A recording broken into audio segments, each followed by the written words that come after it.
Meditación al Evangelio con los psicólogos y misioneros Rafael Aníbal Cortés y Mónica Dairén Ospina.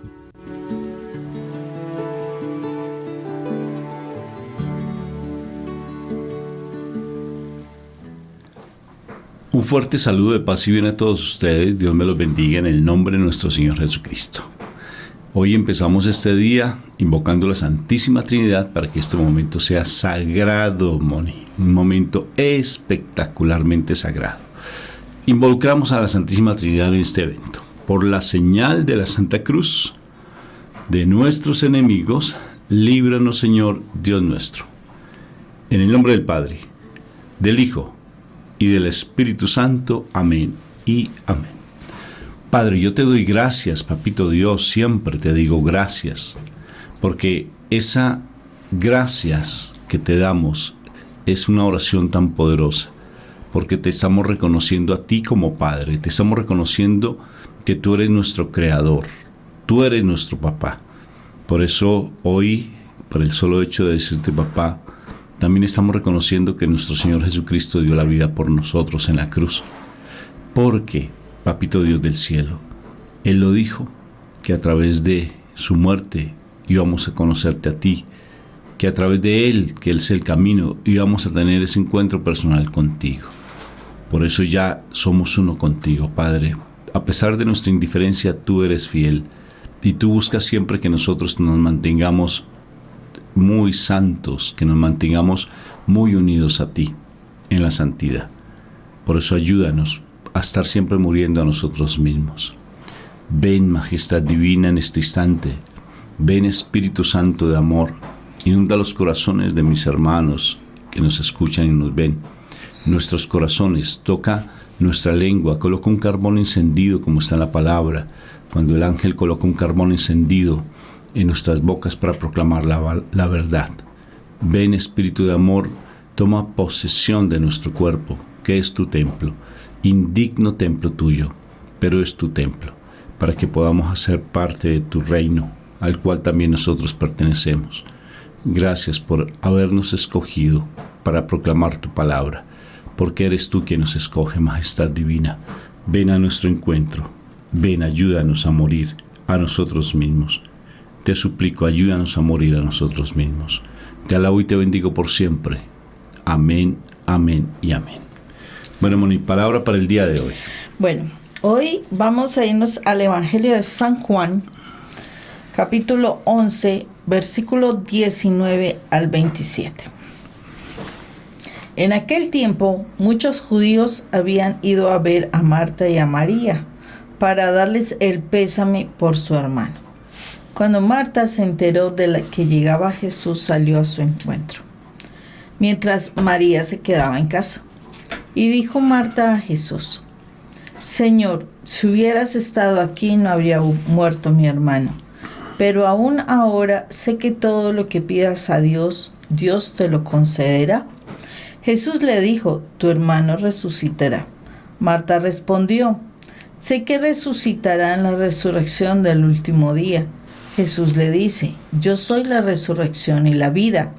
El que cree en mí, aunque haya muerto, vivirá. Y el que esté vivo y cree en mí, no morirá para siempre. ¿Crees esto? Ella le contestó: sí, Señor.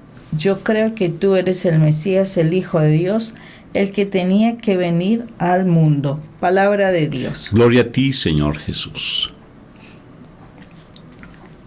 A mí me parece curioso este texto porque si nosotros nos acordamos de lo que antes se había vivido con Marta y María, cuando Jesús los visitaba, porque pues era una familia que Jesús visitaba, era parte de sus amistades, y en otro texto pues era Marta y María. Marta estaba aseando la casa, atendiendo, etcétera, mientras María estaba sentada escuchándola. En este caso Marta salió, esa mujer como pues que vivía siempre tan ocupada y ante la situación de su hermano ya fallecido, es quien sale a recibir a nuestro Señor Jesús cuando ya venía después de la muerte de Lázaro. Me parece muy curioso porque, o sea, si nosotros le ponemos cuidado, ella cuando saluda a Jesús le dice, sí, Señor, si hubieras estado aquí no habría muerto mi hermano, pero aún ahora sé que todo lo que pidas a Dios, Dios te lo concederá. Ella le está diciendo que ella cree en ese momento en que si Jesús pide para que su hermano resucite, él iba a resucitar, o sea, es para que volviera a la vida. Pero le está diciendo, o sea, si tú lo pides a una hora, lo que sea, lo que él lo pida, va a suceder. Y entonces cuando Jesús le dice que sí va a resucitar, entonces mire cómo cambia totalmente la situación. Y la situación es que después le dice, sí, él va a resucitar en el último día, ¿no? Entonces como que esa expresión que acaba de decir que es de fe, ¿sí? Una expresión de fe de que si Jesús pide lo que sea, pues se va a dar.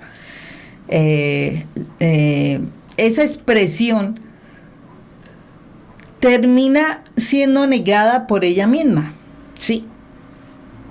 Porque ella después le dice, sí, en el día del juicio final va a resucitar, o sea, como quien dice, si tú lo pides ahorita, o sea, si tú dices que va a resucitar, pues sí, va a resucitar en otro tiempo, no ahorita.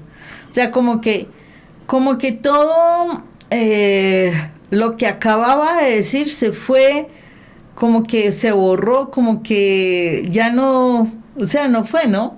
De alguna forma. Y a veces nos pasa eso. De verdad que sí. Nos pasa esa situación. Porque resulta que muchísimas veces nosotros decimos tener mucha fe, ¿sí? Y resulta que de un momento a otro esa fe, o sea, casi al mismo momento, al mismo tiempo, esa fe ya no se da porque, pues sí, se va a solucionar esto, pero es que mi esposo tal cosa, sí, uno niega de una vez la situación, o sea, está uno en una contradicción bien interesante. La fe, o sea, la fe en el Señor requiere de nosotros como ese permanencia, como ese mantenerse independientemente de que las cosas digan todo lo contrario. Porque, o sea, tengamos presente, Lázaro ya iba por el cuarto día, o sea, ya estaba empezando, o estaba en ese cuarto día de muerte. Se supone que al cuarto día ya absolutamente todas las células del cuerpo humano han fallecido, han muerto, ya no existen, ya no tienen vida. O sea, no había posibilidades de resurrección en Lázaro porque ya estaba totalmente fallecido. O sea, todos los rinconcitos de su cuerpo estaban muertos. Y a veces pasa eso. O sea, en nuestra vida hay veces que pareciera que ya no hay posibilidad de nada, absolutamente de nada. Ya, o sea, no. Lo único que nos queda es sujetarnos a la voluntad del Señor porque ya no hay más, o sea, todo va en contra. Y resulta que el Señor nos muestra que no importa la situación, Él tiene el poder para cambiar las circunstancias. Pero depende también, o sea, que nosotros tengamos esa fe.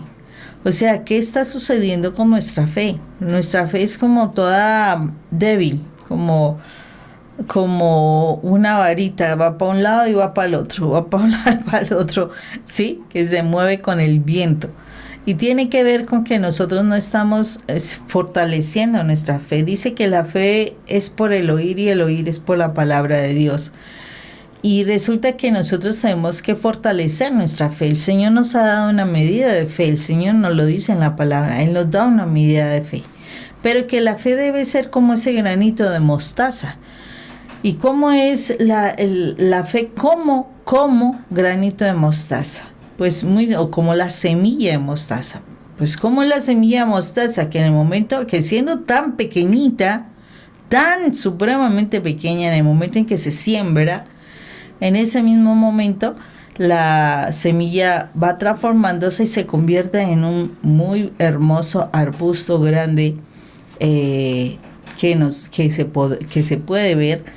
Entonces, lo sorprendente es de que eso tan pequeñito se hubiera convertido en ese arbolito.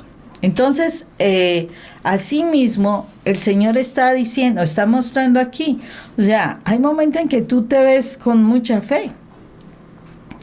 Y en el siguiente momento, ¡bum!, vuelves otra vez a ser chiriquitico, ¿sí?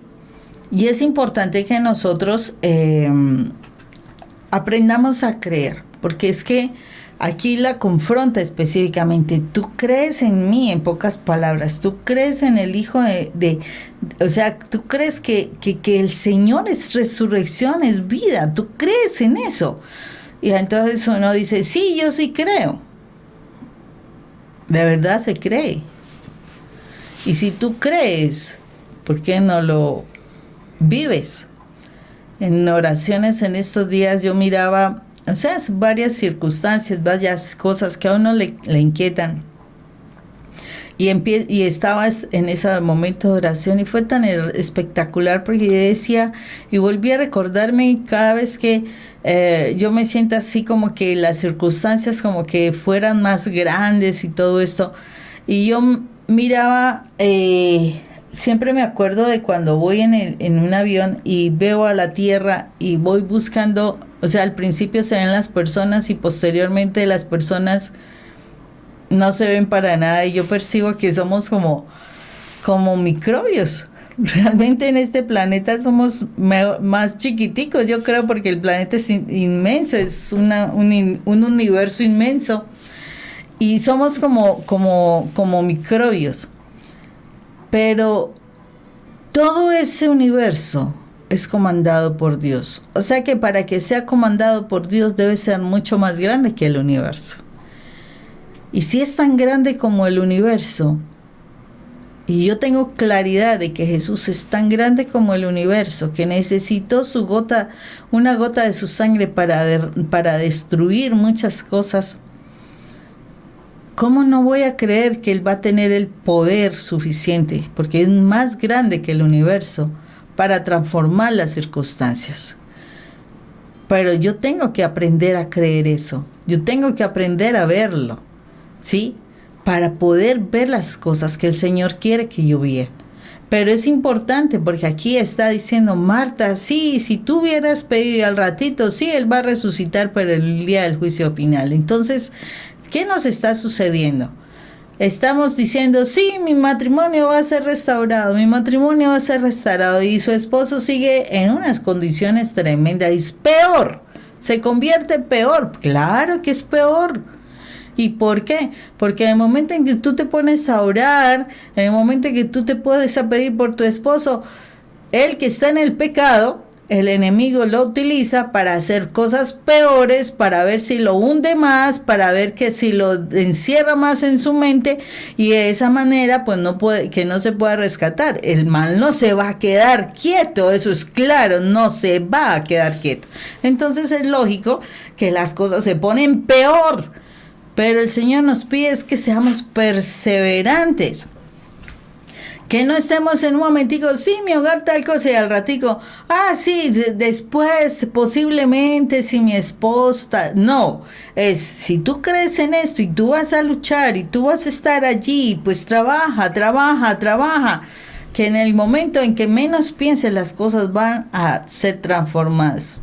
Lo sé, a mí me pasó. Aunque fue bien interesante porque a mí me pasó en el momento en que yo dele. Y ya después me enteré que eran los errores de mis solicitudes. Pero bueno, de cualquier forma, esa perseverancia dio la posibilidad para que hoy Rafa pueda hablar. Qué chévere, para poder hablar. Sí, porque antes no hablaba. No, sí hablaba, pero de otra manera. Diferente, ¿sí o no? Sí. Bendito sea el Señor por todo lo que hace en nuestras vidas y todo lo que siempre procura que ninguno de sus hijos se pierda. Él busca como sea para que ninguno de sus hijos se pierda. Y el hecho mismo que la personalidad de Marta nos muestra algo bien interesante, y es cómo podemos perfectamente nosotros caer en una falsa falta de fe. O sea, en una falsa fe, en una falta de fe.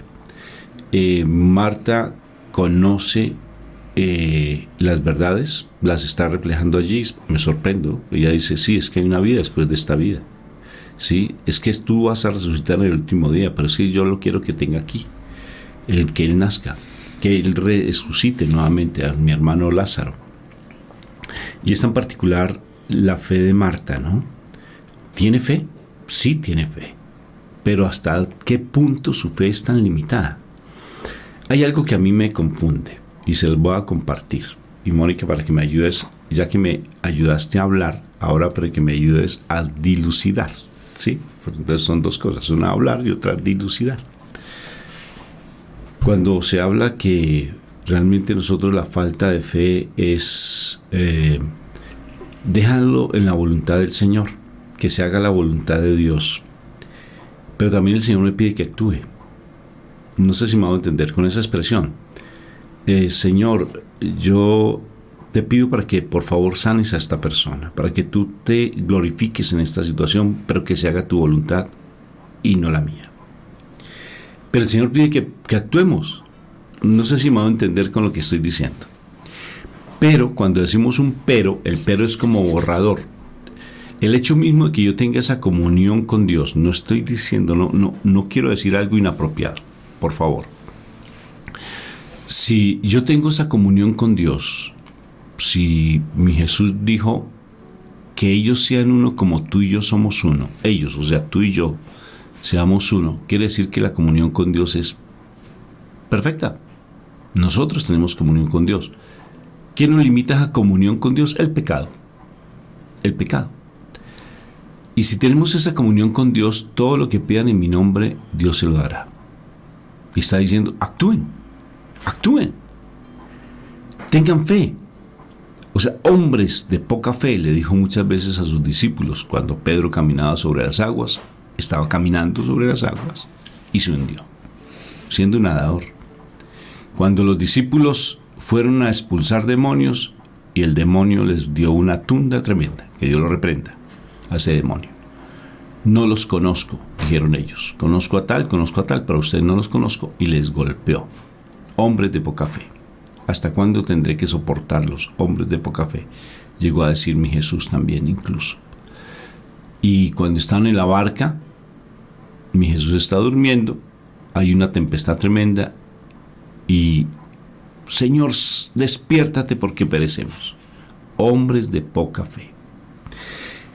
¿Qué quiere ser entonces la fe? La fe es actuar. No sé si me estoy haciendo entender. Actuar. Porque entonces entramos en teologías, ¿no? Para tratar de justificar cosas. No, actuemos, actuar. Actuar. A veces causa tanta dificultad actuar. ¿Saben por qué causa dificultad poner la fe en obra? Por ejemplo, a veces hemos como tergiversado tanto el concepto de fe que por fe te vas a sanar. Por fe, ponle fe. ¿Pero qué es la fe? Cuando a mí me dicen, ¿quién eres tú? Pues yo soy Rafael, el hijo amado de Dios. Yo soy colombiano. Nací en Colombia. Eso no me lo van a cambiar. A no ser que me hagan un lavado de cerebro, yo tenga amnesia de pronto por un golpe que me dé y se me olvidó todo y tenga que otra vez resetear y volver a programar mi mente. Pero yo soy colombiano. Eso no me lo quitan. Eso, mi nombre es Rafael. ¿Quién me va a quitar eso? Si un documento de identidad me lo muestra. Ese soy yo. Eso es fe. Eso es realidad. Eso es convicción plena de lo que soy. Y si tengo esa convicción plena que soy el hijo amado de Papá Dios del cielo y que mi Papá Dios es uno conmigo, pues actuemos. Actuemos. Porque entonces fácilmente, pero que se haga tu voluntad. Pero es que la voluntad es el amor. Actúa en el amor. Ya está la voluntad de Dios en ti, ya hace parte de ti, porque necesariamente ya es un hecho que tú eres parte del reino de los cielos que es parte de la nación santa, pero tenemos que creérnosla. Y cuando nos creemos que somos hijos amados y que estamos en unidad con nuestro Padre, todo lo que pasa a nuestro alrededor, no, mi papá ya tiene el control de eso. Mi papá ya sabe lo que va a hacer frente a eso. Yo solamente soy su instrumento. Yo solamente soy su burriquito y lo que tengo que hacer es actuar. Actuar en lo bueno, actuar en el amor, no en mis caprichos, no en mis malas intenciones, no en mis deseos egoístas, porque a veces caemos en unos deseos egoístas, como lo dice Santiago, sino actuar en el amor, actuar en el servicio de los demás. Y en la manera que actuemos en el servicio de los demás, en el bienestar de los demás, en la misericordia de los demás, tú te conviertes en un instrumento de amor. ¿Quién podría confirmar esto lo que estoy diciendo? El padre Emiliano Tardif. Ve donde él. El libro se llama Jesús está vivo.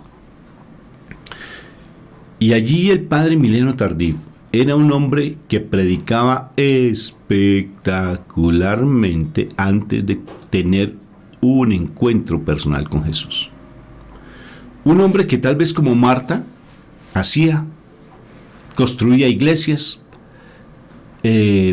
hacía, no sé, tal vez colegios, predicaba súper lindo de todos los doctores de la ley, un exégeta tremendo, ¿sí? Lea la biografía de él, la biografía. Pero cuando él tiene ese encuentro personal con Dios, después de que tuvo una situación difícil, el padre Emiliano Tardif se hizo uno con mi Padre Dios. Y actuó de una manera tan impresionante, que Dios empezó a utilizarlo como un instrumento de sanidad, de liberación, de salvación, que es lo importante. Porque se hizo uno, actuó. Y lo que él más recomienda, el padre Emiliano Tardif, para que realmente estemos en esa unidad con mi Padre Dios, es que seamos agradecidos. Pide siempre la alabanza, la adoración, el reconocimiento de mi Padre Dios. Si tú lees las oraciones del Antiguo Testamento, como la hace por ejemplo Judith, léete el libro de Judith, ahí en el Antiguo Testamento, y te das cuenta cómo son las oraciones. Léete, por ejemplo, cómo hace la oración mi Madre María cuando se encuentra con su prima Isabel, cómo ora, por ejemplo, Zacarías, cómo le exalta siempre el nombre de mi Padre Dios, cómo lo pone en primer lugar, cómo ve y reconoce a mi Padre Dios, actúa. Se piensa que Moisés, para abrir el Mar Rojo, ¿sí? ¿Qué hizo? Dios le dio el cayado, le dio esa vara y le pegó, eso es lo que se cree, que le pegó al Mar Rojo y el Mar Rojo se abrió. ¿Sí? ¿Por qué? Porque actuó.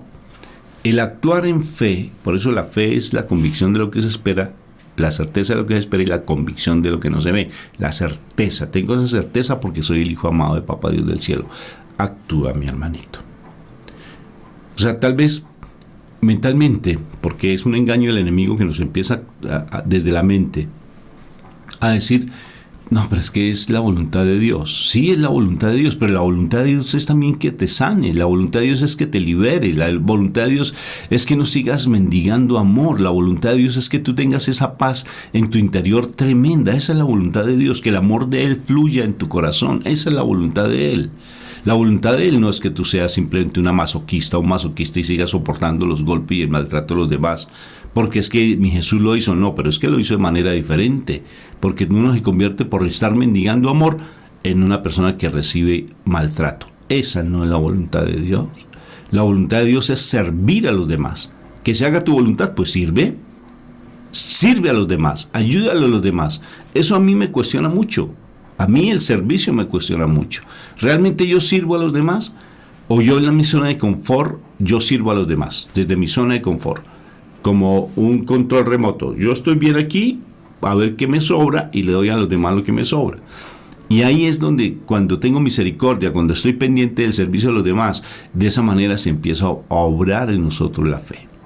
Y al obrar en nosotros la fe, el Señor actúa y nos utiliza simplemente con una palabra, con un gesto, con una actitud, y se van transformando los corazones de las personas. Como por ejemplo yo te puedo decir en el nombre de nuestro Señor Jesucristo que este mensaje te está empezando a ayudar a despertar frente a ese adormecimiento que tienes espiritualmente. Yo te lo puedo decir y te lo garantizo que es así. porque estoy seguro que tú estás empezando a despertar. De verdad, yo hago parte del reino de los cielos. Es que tú no haces parte de este mundo, mi hermanito. Y el mundo te tiene lleno de miedos, de angustia, de desesperos, de soledad, de temores. Te tiene en un estado de depresión, en un estado de angustia, en un estado tal vez de sentimientos de culpa. Así está el mundo. Pero como tú no haces parte de ese mundo de cosas, sino tú haces parte de la vida, y mi Señor lo dice, a la vida eterna, a ese yo te doy vida, vida en abundancia. Acuérdate de esa canción. Quien cree en ti, Señor, no morirá para siempre. O sea que tenemos esa vida eterna. Y si tú tienes esa vida, pues despierta y empieza a actuar en la vida, no en la muerte. Camina sobre valle de sombra de muertes, nada te va a pasar. Tal vez estás en un camino de sombra de muerte en este momento, tal vez posiblemente. Tal vez estás caminando por valle donde han caído 1000 a tu derecha y 10,000 a tu izquierda, donde todo lo ves en caos. Pero el Señor te cubre con las alas de los ángeles preciosas, para que tú no tengas esa angustia, ese desespero, porque tú haces parte del reino de los cielos, porque tú y mi papá Dios somos uno, tú eres uno con mi Padre Dios. Entonces, tener fe es actuar, mi hermano. Actúa, levántate de esa postración en la que tal vez te encuentras. Deja de lamentarte. Por ejemplo, tuve un diálogo con mi hija, lo más de lindo, me encantó, me fascinó el diálogo con mi hija que tuve en estos días. Hizo un video personal que me lo envió. Y cuando ella habla de manera personal, vi a Marta ahí reflejada, hablando como mandando un mensaje, pero en su interior había como falta de fe, falta de como de bendito. Confía, mi amor, confía, le decía en el interior a ella, confía. Por favor, no dudes, tranquila. Por más que caigan 1000 a tu derecha y 1000 a tu izquierda, Dios te sostiene, pero tienes que tener tu mirada en el Señor. En Él es el único que te da el consuelo y te da la fortaleza. Entonces, espero haberme hecho entender. Y es importante lo que Rafa está diciendo, pero también hay otro elemento importante que tenemos que tener en cuenta, y es que no solamente es actuar, porque la fe es acción. Tiene que ver también con arrepentimiento. Y vámonos, y yo les tomo otro texto bíblico que nos muestra qué es la fe. Y es cuando llevan al paralítico estos 4 amigos. En el pasaje específicamente habla de tus pecados te son perdonados. Y entonces, ¿cómo así? ¿Por qué primero le perdona los pecados? Hasta se ponen a alegar, a decir cosas de Dios. De Jesús, perdón. Él dice que es más fácil decir tus pecados te son perdonados, o levántate, toma tu camilla y anda. Y la verdad es que también no solamente la fe implica acción, sino implica limpieza, arrepentimiento, o sea, que tu vida esté bien, porque el pecado no permite que tú acciones, que tú te muevas. El pecado tiene lazos, porque el pecado te lleva a tener miedo. El miedo paraliza, el miedo te pone un lazo, o sea, no te deja actuar. Entonces tienes que revisar que no tengas esas cuentas pendientes, porque resulta que eso es lo que muchísimas veces pasa. Tenemos muchas cuentas pendientes. Sí, puede decir que tienen mucha fe, pero no ves cambios. ¿Por qué no se ven cambios? Porque no se está limpiando la vida, no se está limpiando nuestra conciencia. Entonces, tú quieres que todo cambie. Por ejemplo, lo que sucede muchas veces es, tú quieres que tu matrimonio cambie, pero tú no te dedicas a cambiar tú mismo. Tú no te dedicas a limpiar todo lo que has hecho mal, lo que has vivido, lo que tienes guardado en tu corazón. Por eso es que hay matrimonios que se da una supuesta restauración, o sea, después de la pareja irse, vuelve otra vez, pero resulta que como no se ha limpiado el corazón, las cosas se van a pique. ¿Por qué razón? Porque la persona sigue reclamando, porque la persona sigue haciendo las mismas cosas que antes hacía, y entonces, pues, a pesar de que te dieron una segunda oportunidad y a veces hasta tercera oportunidad, no cambias. Y no se cambia es porque no se suelta todo lo que se tiene en el corazón. Y al contrario de soltarlo, aumentas cosas. ¿Qué? Aumenta resentimiento, aumenta malestar, aumenta desconfianza, etc. No, o sea, para que las cosas se den hay que limpiarse, hay que sanarse, hay que perdonar y perdonarse, hay que pedir perdón. También, porque no solamente es que todos me den, no, yo tengo que pedir perdón también. Entonces tengo que limpiar mi vida para que las cosas fluyan, para que funcionen. Si has vivido una vida de tropiezos, de dolores y de todo, y por eso estás estancado, y por eso no has podido avanzar, y tú estás pidiendo un milagro, pero sigues ahí en las mismas cosas, tienes que quitar todas esas piedras, esos estorbos, esos bloques, esas murallas, lo que sea, de dolor, de resentimiento, de mal genio, de todo lo que tienes guardado en tu corazón, y eso es a través de la reconciliación. Tienes que sanar, limpiar tu vida para que puedas actuar. Del resto, esas murallas no te van a dejar caminar, y eso es lo que muchas veces sucede. Hay que tener cuidado de eso. Bendito sea mi Dios. Fuerte abrazo para todos ustedes. Dios los bendiga.